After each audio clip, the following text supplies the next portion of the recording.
Today I'm putting together a small electronic drum kit setup for a dep drummer who's covering for a gig that I'm no longer able to do.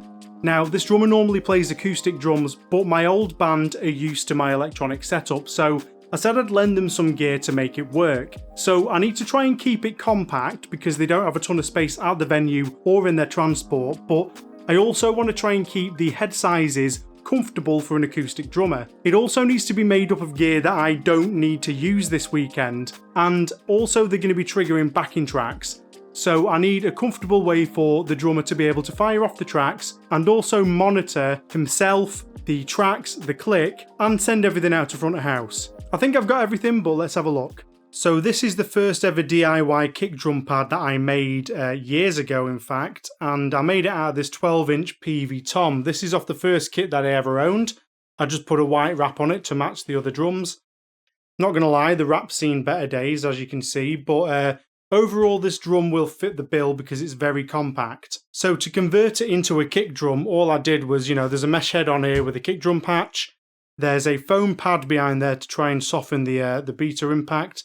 And there's a trigger cone down here, and then I attached an extra tom mount onto it so that you could put these two attachments onto it and make it into a drum that you can stick a pedal on. So this is the riser attachment from the Pearl, Jungle Gig JG16 conversion kit. That's the bass pedal mount from it anyway. I actually put a longer pole on, which is just a cut down cymbal pole, and a memory lock, so that goes in at the back for your pedal attachment. And this one is another one that I made myself. It's again just another cut off piece of pole with a rack attachment on this little rack bar which I chopped down and put feet on, so that goes on at the front. Because that bass drum pad has no spurs, it can be a little bit prone to going walkies, so that's originally why I bought this old drum mat, because it's got a stopper on the front.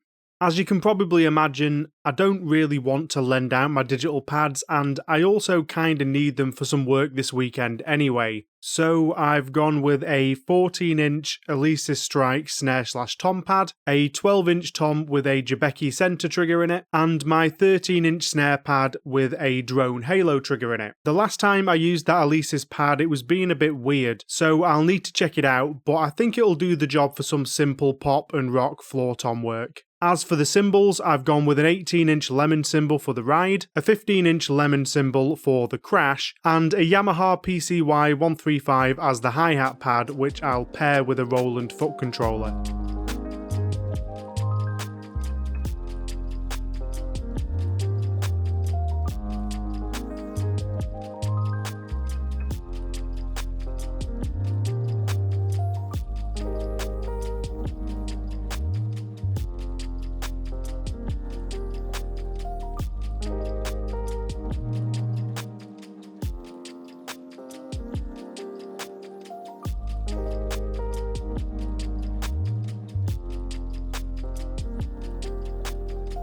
I'm happy with this as far as meeting the compact criteria goes, and it's mostly using simple tripods. The side rack is a simple addition that'll let me mount a few electronic pieces without separate stands for each one. I'm going to power this kit with a Roland module just for the sake of ease, and I'm going to go with the TD27 as it has a separate master output and headphone output volume control, and this is going to make monitoring easier.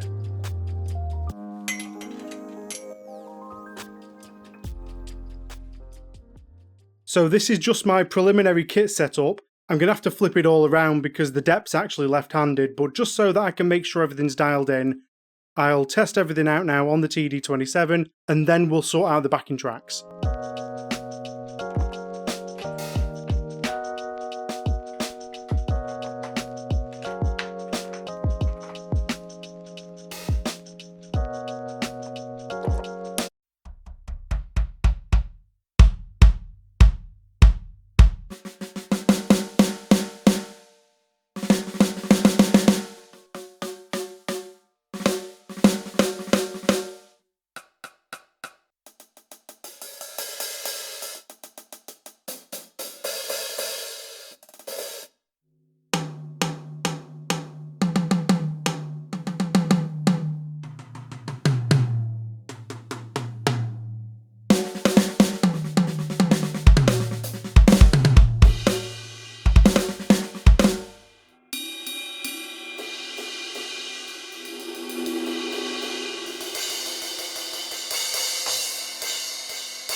Yeah, so I was happy with this drum response, and now I wanted to find which of my custom kits I think works best.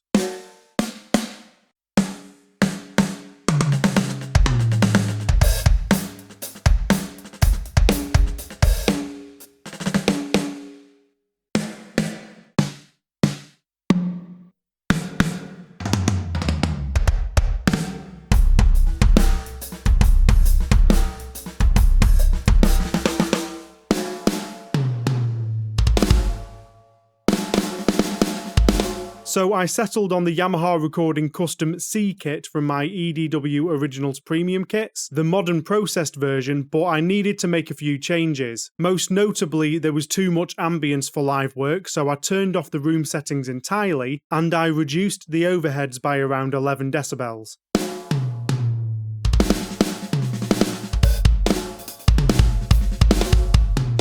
Okay, much better. I also needed to use the pad exchange to swap the floor tom sound onto my floor tom pad because I was using the tom 2 input for the floor tom. I also decided to swap the tom samples. The processed version of the kit has baked in room ambience on the samples, so I swapped just the sample layer on the toms to the samples from the A kit. Those samples are just the close mics, so they'll sound much cleaner for live work, but I retained the pad and master processing from the C kit.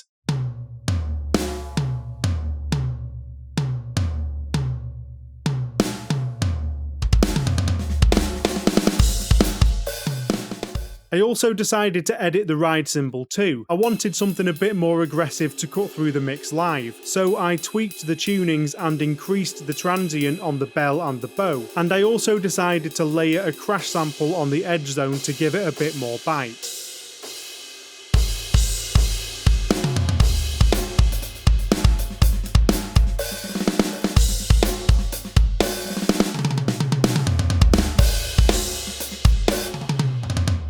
Perfect. For the backing tracks, I want to try and keep things as simple as they can be, so I'm using the Roland TM2. This is super compact, it runs WAV files directly off the SD card, has both master outputs and headphone outputs, and also has these two buttons on the front that you can press to trigger the sounds that are assigned to each input. This function means that I don't need to plug any pads into it. I've got the backing track set up on the head zone of trigger 1, so just pressing number 1 here will also set the track off. Pressing number 1 again will restart the track, and button 2 will cancel the track off. Turning off the track with a different button rather than the same button was accomplished by setting up a mute group between the two inputs, and I've placed a WAV file containing a split second of silence on input 2, and if nothing goes wrong then the track just ends when the song ends. So in order to mount these two here, what I'm probably going to do is move the TD27 to the other side of the hi-hat, because once that's set up, in theory you shouldn't really need to tweak it too much, and the mixer and the backing tracks are going to be the most important thing.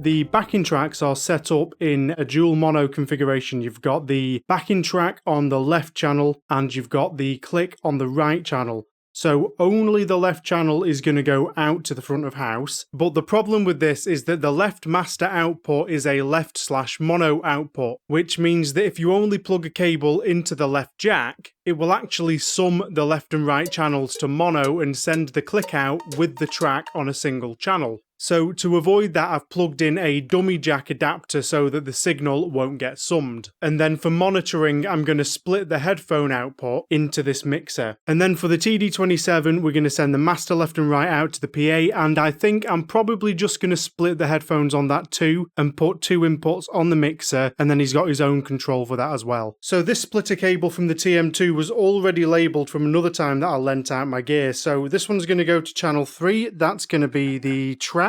And this one's going to go to channel 5, that's going to be the click. Independent volume control for those here.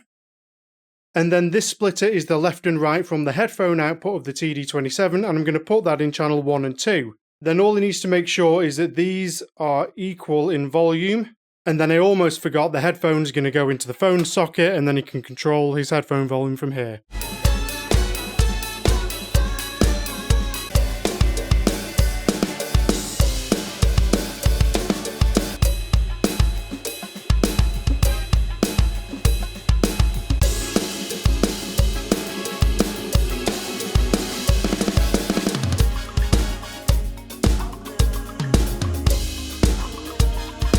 Right, well that's the fun testing part over. Now it's time to reverse the entire kit setup because the depth drummer is left-handed.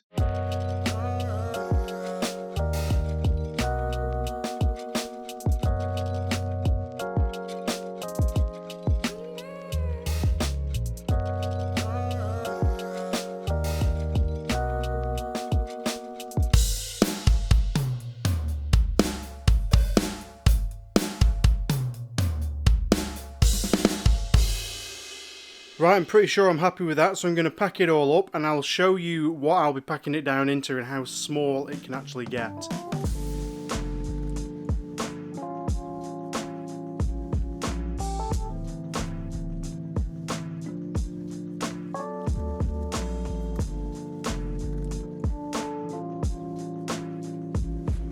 Because of the limited space, everything does need to be fully stripped down, but that means that I can use this little protection racket hardware bag. I've actually got a couple of these because they're really handy bags and they've got wheels, a handle, and can fit a fair amount of stuff in as long as you pack it all down. I'm even going to throw in a throne because I'm a nice guy.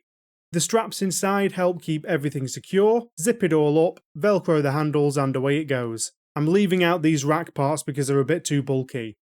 Next, I'm using this gator case for the drums, which I installed my own strap in. It's supposed to be a case for 2 PA speakers, but I measured things up and all of my drums fit into it when I used this setup, and even when I was using my 16-inch kick. And I'm using the divider to help keep things secure and prevent contact between the kick hardware and the mesh heads. Even the hi-hat pedal fits in. Strap it up, zip it up, job done.